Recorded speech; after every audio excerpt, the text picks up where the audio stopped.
관형어에 대해서 알아보도록 하겠습니다. 관형어는 주로 꾸밈을 받는 체언 앞에서 체언을 꾸며주는 문장 성분입니다. 나는 헌옷을 버렸다 해서 옷이 체언이죠. 이때 옷이긴 옷인데 헌옷이다 라고 하면서 체언 앞에서 체언을 꾸며주는 문장 성분을 관형어라고 합니다. 자, 근데 우리 관형어와 관형사를 구분을 해야 돼요. 자, 비슷하지만 다르죠. 예시를 보시면 이것은 새로운 글이다. 이것은 새 글이다. 새로운과 새는 모두 관형어이지만 왜죠? 글이라는 것을 수식하고 있기 때문에 새로운은 형용사 새롭다의 어간에 관형사형 어미가 결합한 것이고 새는 관형사이다. 이처럼 관형사는 모두 관형어에 속하지만 형용사나 동사의 활용형 또한 관형어의 역할을 할 수 있으므로 모든 관형어가 관형사인 것은 아니다. 자, 무슨 말이냐면 2번으로 넘어오시면 관형어의 형태가 나와 있잖아요. 이것은 다른 말로 관형어가 될 수 있는 조건들을 얘기하는데 자, 1번 보시면 관형사 나타나 있죠. 관형사는 모두 다 관형어가 될 수 있어요. 하지만 관형어가 될 수 있는 것에는 관형사만 있는 게 아니라 이 밖에 것들이 있기 때문에 관형어랑 관형사는 일치하지 않는다. 오히려 관형사가 관형어에 포함되는 격이다. 라는 것을 얘기하고 있는 것입니다. 됐죠? 자, 그러면은 본격적으로 관형어의 형태 볼 텐데, 자, 관형어라는 것은 이제 체언을 꾸며주는 거죠. 체언이 여러분들 뭔지는 알죠? 여기 보시면 체언은 명사, 대명사, 수사처럼 이런 것들을 얘기하고 문장에서 움직임이나 상태의 주체가 되거나 동작의 대상이 돼서 문제의 몸체 역할을 하는 단어를 얘기하는데 관형어는 이런 체언을 꾸며주는 겁니다. 자, 꾸며주는 방법 첫 번째 보시죠. 첫 번째, 관형사 나와 있습니다. 자, 관형사는 새 신발의 새 같은 거예요. 관형사는 품사거든요. 얘 품사예요. 품사 중 하나인데 태어나기를 아이의 관형사가 태어날 적부터 얘는 너는 체언을 수식해 꾸며주는 역할을 하는 거야 라면서 태어난 아이거든요. 예를 들어서 여기 나와 있듯이 새, 헌, 옛, 순, 온갖 등등등등. 자, 관형사는 많이 없어요. 여러분들이 요 정도만 암기하고 계셔도 관형사 거의 문제 나오는 관형사는 거의 커버 가능할 정도인데 관형사는 어쨌든 간에 얘의 역할은 아이 태어날 때부터 체언을 수식하는 역할로 태어났다. 근데 관형사만 꾸며주는 수 있는 건 아니에요.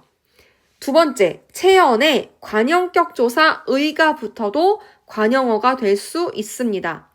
자, 관형격 조사는 의인데요. 바다의 경치 보시면 바다이라는 체언에 의가 붙었죠. 자, 그때 바다의라는 거는 경치를 꾸며주는 역할을 합니다. 자, 체언을 꾸며주는 거는 관형어죠. 요게 관형어잖아요. 그쵸? 근데 요걸 보니까 체언에 관형격 조사가 붙어도 관형어로 활용할 수 있구나 라는 것을 보여주고 있습니다.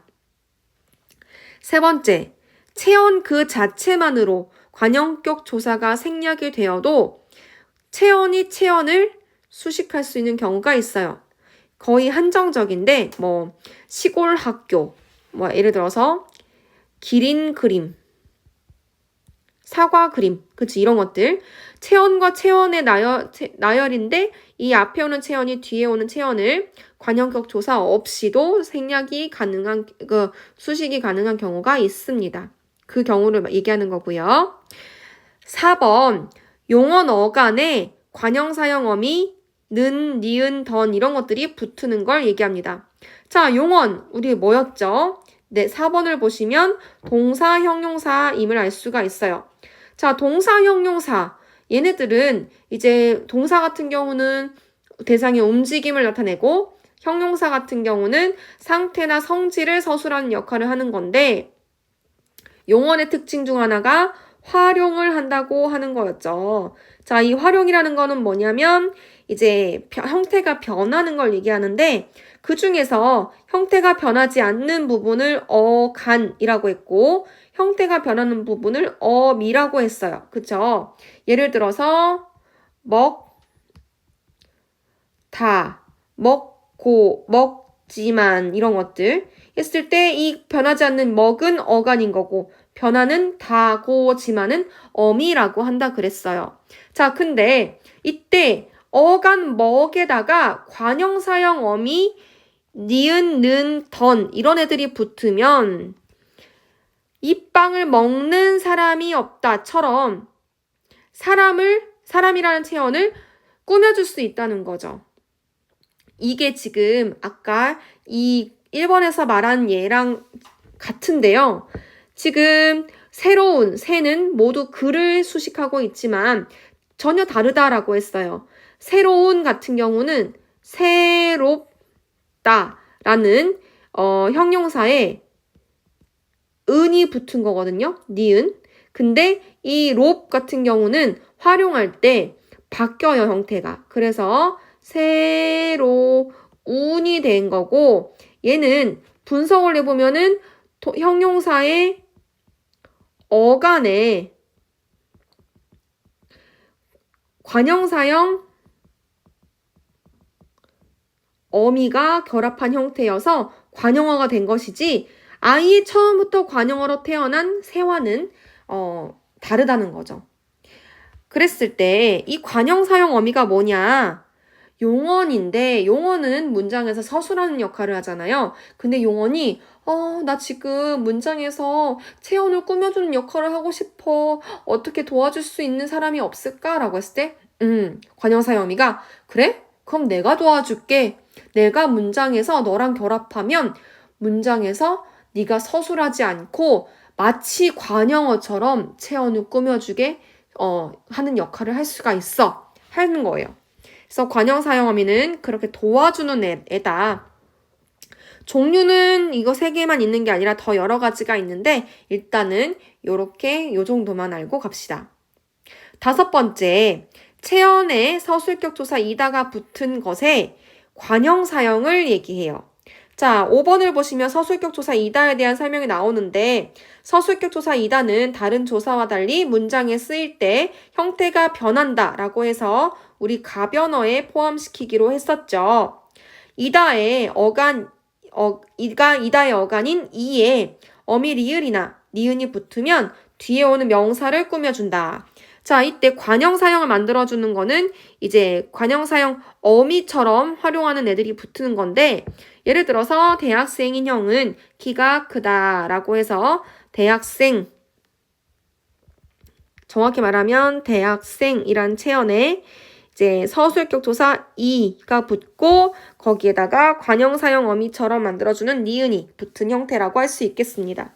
역시나 형이긴 형인데 대학생인 형이다 라고 해서 형, 체언을 꾸며주는 형태인 거죠. 자, 관형어가 될 수 있는 경우 되게 많죠. 그렇기 때문에 문장에서 관형어를 찾는 게 중요한 문제가 출제될 수 있습니다.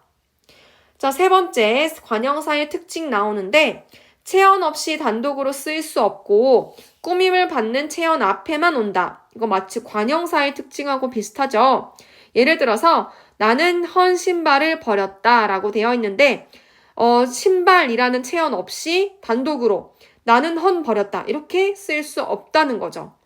똑같이 나는 신발을 헌 버렸다 라고 하면서 위치를 마음대로 바꿀 수 있는 것도 아닙니다. 2번째, 관형어는 부속성분으로 일반적으로 생략이 가능하지만 의존명사 앞에서는 생략할 수 없습니다. 왜냐하면 의존명사의 의존만 봐도 알 수 있겠죠.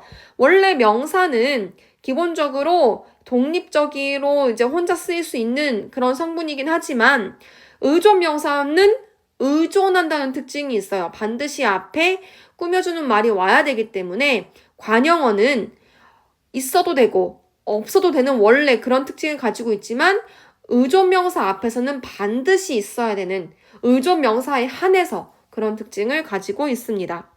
예를 들어서 나는 새 책을 샀다.